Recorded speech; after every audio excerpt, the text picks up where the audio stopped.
Hello, I'm joined by R. Roberts, Eileen Parla and Sandrine Steiner, who are from Globus Vision, who are here in the country to produce a report on the country's socio-economy. You all have met several business leaders as well as political leaders. What were the key areas that you all discussed? What was the outcome of these discussions?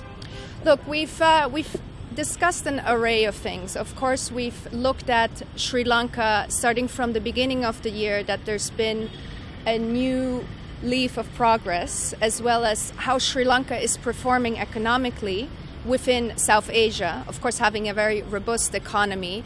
Within that, we looked at all of the key sectors, which of course also include commerce and trade, the financial sector and tourism, which clearly plays a very important role as you're communicating to the international audiences. Before your visit to Sri Lanka, what was your impression of the country? I've known a bit about Sri Lanka, but however, if you look at it internationally, I think there's still a lack of information out there about Sri Lanka. Whether we look at the investment climate or whether we look at it as a tourism destination, there's not much information out there about Sri Lanka, which is really reflected in terms of the investment coming from the West and reflected by the tourist number coming to Sri Lanka per se.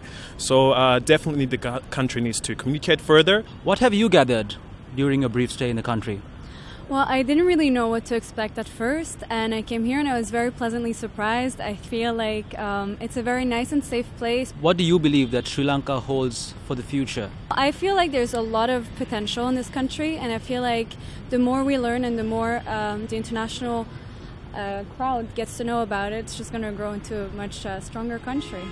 What would you be taking back home? The culture itself. I want to take the culture back to UK. I want to take the culture back to wherever I'm going next, and to tell everyone that this is a small island. It's a very proud island, but it's a very culturally diverse and culturally rich country. The diversity really of this country that has so much to offer, and I hope to take this with me and bring it to others.